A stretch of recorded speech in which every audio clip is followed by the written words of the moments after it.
शांति।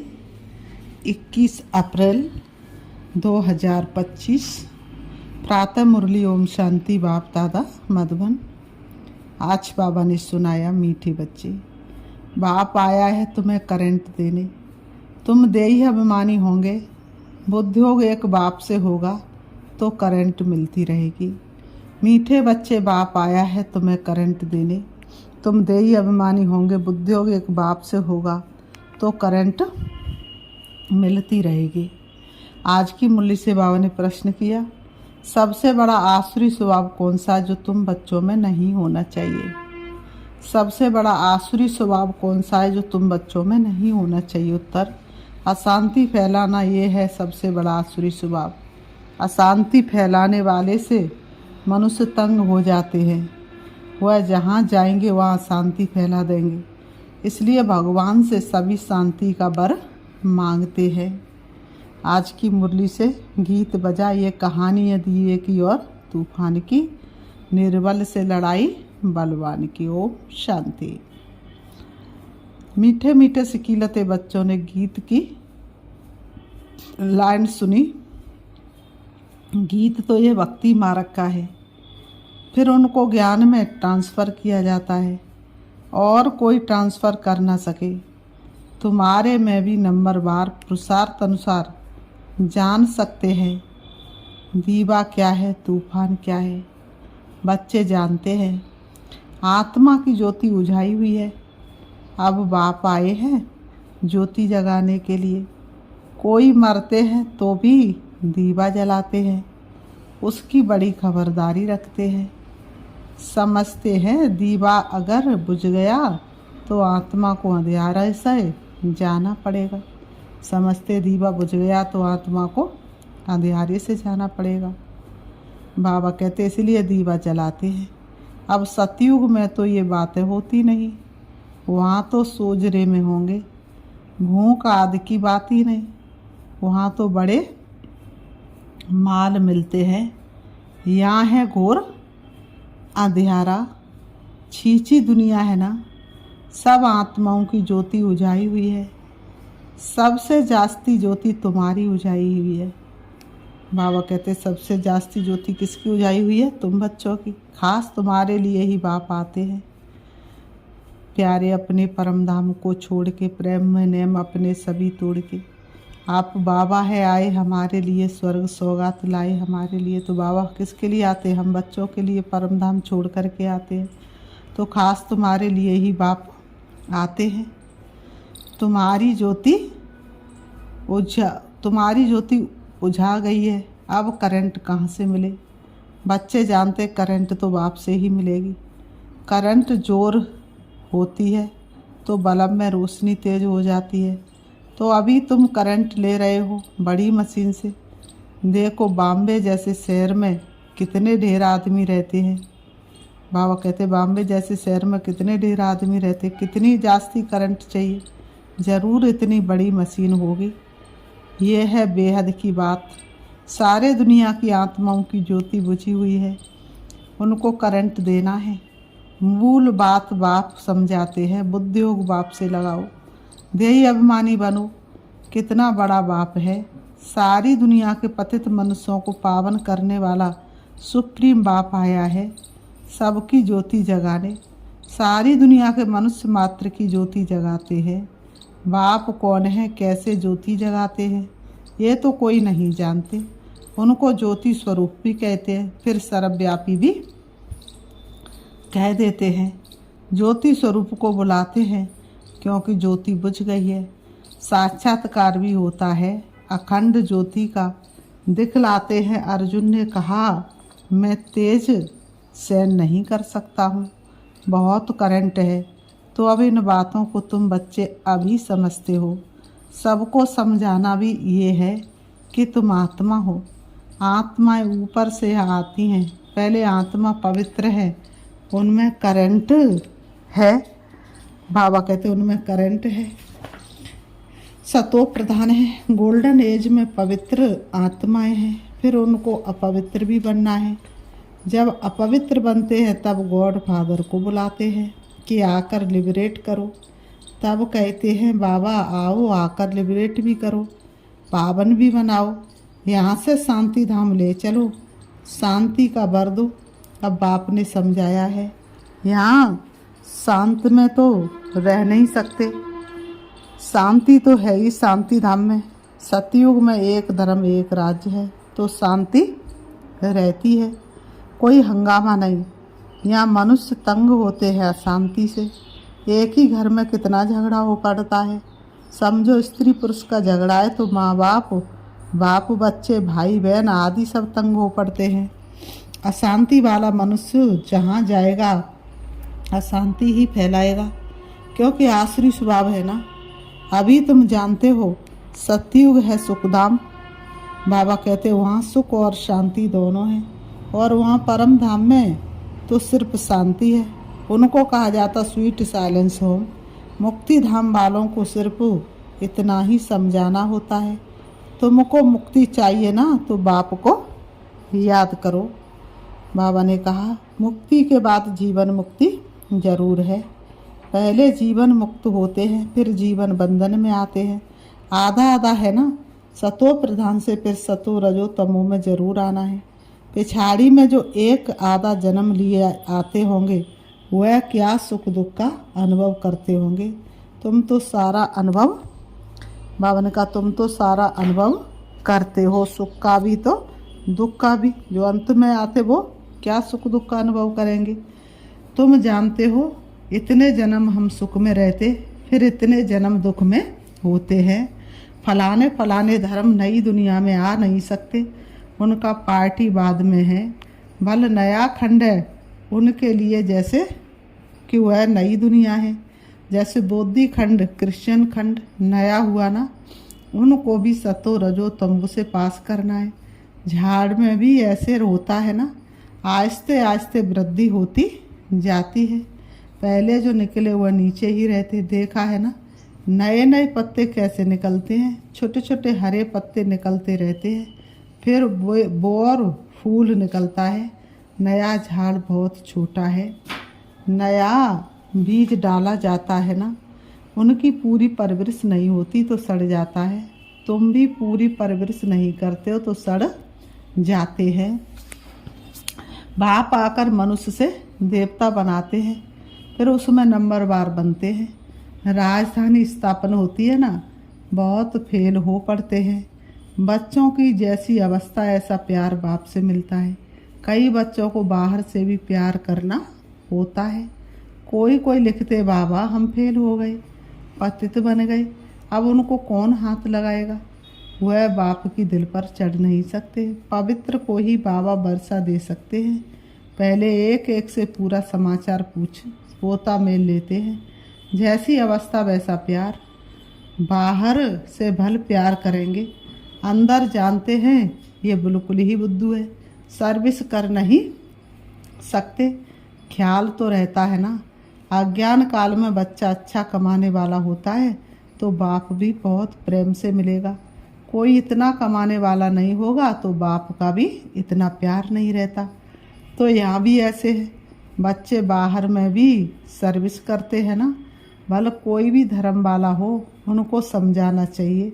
बाप को लिबरेटर कहा जाता है ना। लिबरेटर और गाइड कौन है उनका परिचय देना है। सुप्रीम गॉड फादर आते हैं, सबको लिबरेट करते हैं। बाप कहते हैं तुम कितने पतित बन गए हो, प्योरिटी है नहीं, अब मुझे याद करो। बाप तो एवर प्योर है, बाकी सब पवित्र से अपवित्र जरूर बनते हैं, पुनर्जन्म लेते लेते उतरते आते हैं। इस समय सब पतित हैं, इसलिए बाप राय देते हैं बच्चे तुम मुझे याद करो तो पावन बन जाएंगे। अब मौत तो सामने खड़ा है, पुरानी दुनिया का अब अंत है। माया का पंप कितना है, इसलिए मनुष्य समझते ये तो स्वर्ग है। एरोप्लेन बिजलियाँ आदि क्या क्या है, ये है सब माया का पंप। ये अब ख़त्म होना है, फिर स्वर्ग की स्थापना हो जाएगी।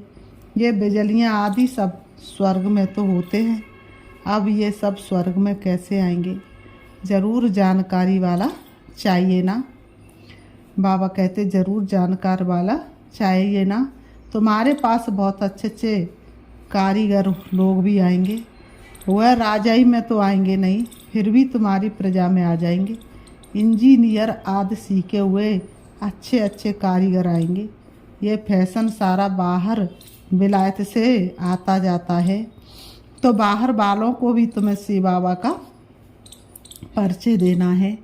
बाप को याद करो, तुमको भी योग में रहने का ही पुरुषार्थ बहुत करना है। इसमें ही माया के तूफान बहुत आते हैं। बाप सिर्फ कहते हैं माँ में कम याद करो। ये तो अच्छी बात है ना। क्रास्ट भी उनकी रचना है। रचयिता सुप्रीम सोल तो एक है। उनका रचयिता सुप्रीम सोल तो एक है, बाकी सब है रचना। वर्षा रचता से ही मिलता है।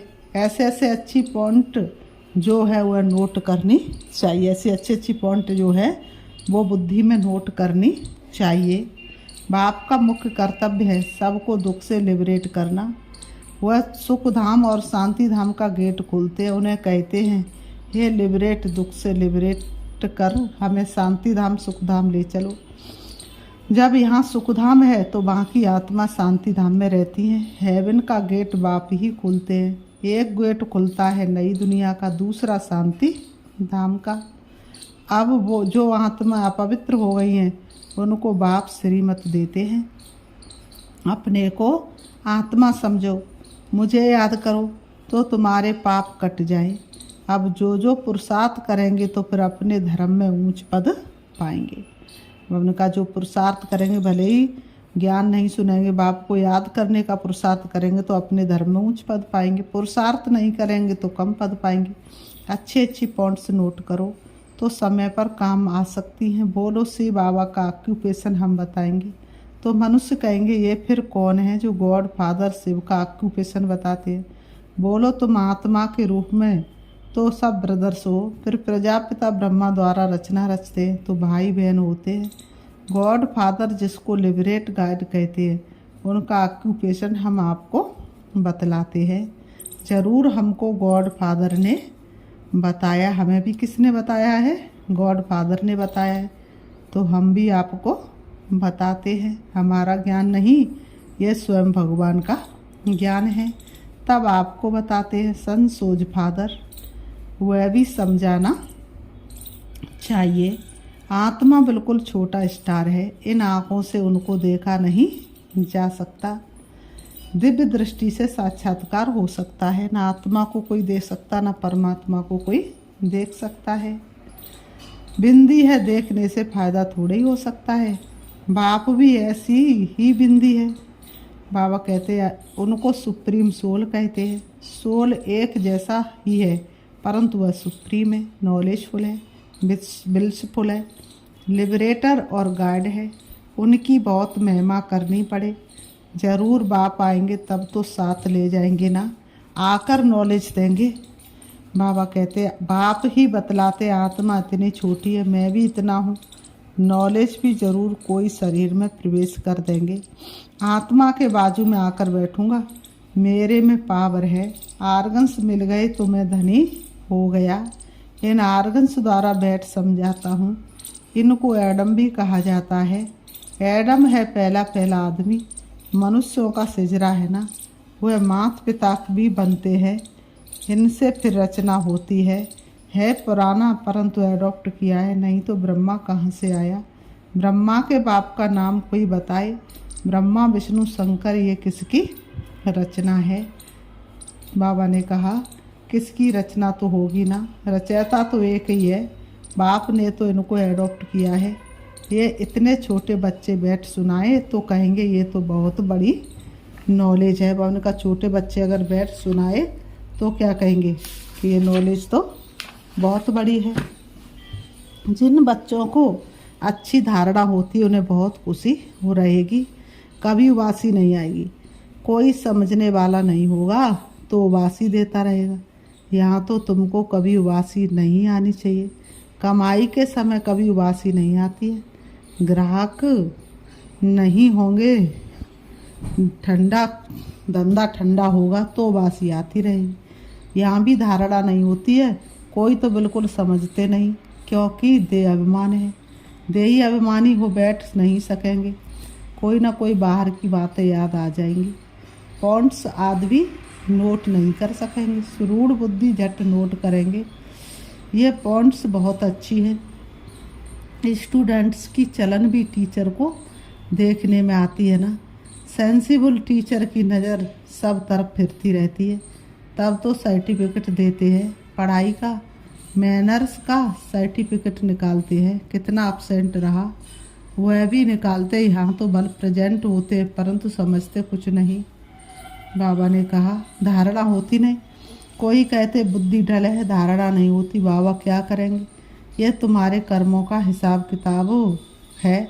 बाप तो तदबीर एक ही कराते, तुम्हारी तकदीर में नहीं है तो क्या करेंगे। स्कूल में भी कोई पास कोई फेल होते हैं। यह है बेहद की पढ़ाई जो बेहद का बाप पढ़ाते हैं। और धर्म वाले गीता की बात नहीं समझेंगे, नेशन देख समझाना पड़ता है। पहले पहले ऊंचे से ऊंच बाप का परिचय देना पड़ता है। वह कैसे लिबरेट गाइड है। हेवन में ये बेकार होते नहीं। इस समय इनको कहा जाता शैतानी राज। पुरानी दुनिया है ना, इनको गोल्डन एजेड नहीं कहेंगे। नई दुनिया थी, अब पुरानी हुई है। बच्चों में जिनको सर्विस का शौक है तो पॉइंट्स नोट करना चाहिए। फिर बाबा कहते अच्छा, मीठे मीठे सिक्की लते बच्चों प्रति माता पिता बाप दादा का याद प्यार और गुड मॉर्निंग। रूहानी बाप की रूहानी बच्चों को नमस्ते। हम रूहानी बच्चों की रूहानी बाप दादा को याद प्यार और नमस्ते नमस्ते नमस्ते नमस्ते। धारणा के लिए मुख्य सार नंबर 1, पढ़ाई में बहुत बहुत कमाई है। बाबा कहते पढ़ाई में बहुत बहुत कमाई है, इसलिए कमाई खुशी खुशी से करनी है। पढ़ते समय कभी उबासी आदि ना आए। बाबा कहते पढ़ते समय कभी उबासी याद ना आए। बुद्धि योग इधर उधर ना भटके। पॉइंट्स नोट कर धारणा करते रहो। पॉइंट्स नोट कर धारणा करते रहो। नंबर 2, पवित्र बन बाप के दिल का प्यार पाने का अधिकारी बनना है। पवित्र बन बाप के दिल का प्यार पाने का अधिकारी बनना है। सर्विस में होशियार बनना है। अच्छी कमाई करनी और करानी है। अच्छी कमाई करनी भी है और दूसरों को करानी भी है। आज की मुरली से बाबा ने वरदान दिया है।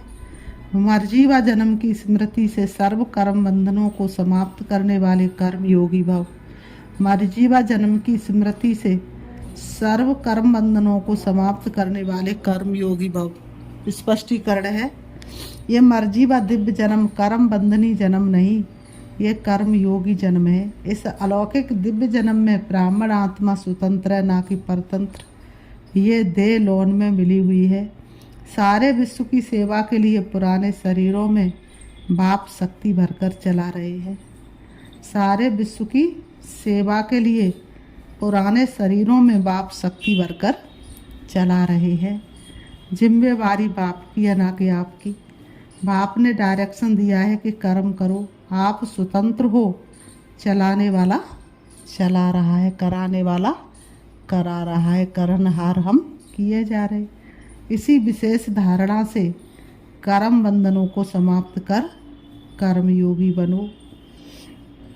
आज की मुरली से बाबा ने स्लोगन दिया है, समय की समीपता का फाउंडेशन है बेहद की वैराग्य वृत्ति। समय की समीपता का फाउंडेशन है बेहद की वैराग्य वृत्ति। अव्यक्त सारे कमांड रूप की स्मृति से सदा विजयी बनो। कमांड स्वरूप की स्मृति से सदा विजयी बनो।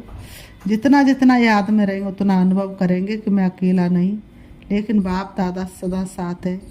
कोई भी समस्या सामने आए तो यही स्मृति रहे कि मैं कमांड हूँ, तो घबराएंगे नहीं।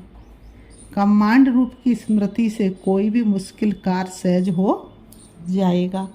कमांड रूप की स्मृति से कोई भी कार्य सहज हो जाएगा। अपने सब बोझ बाप के ऊपर रख स्वयं हल्के हो जाओ। अपना बोझ किसको दे दो?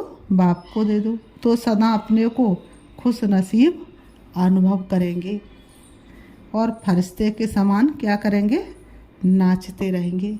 तो फरिश्तों के समान नाचते रहेंगे। अच्छा, ओम शांति, ओम शांति।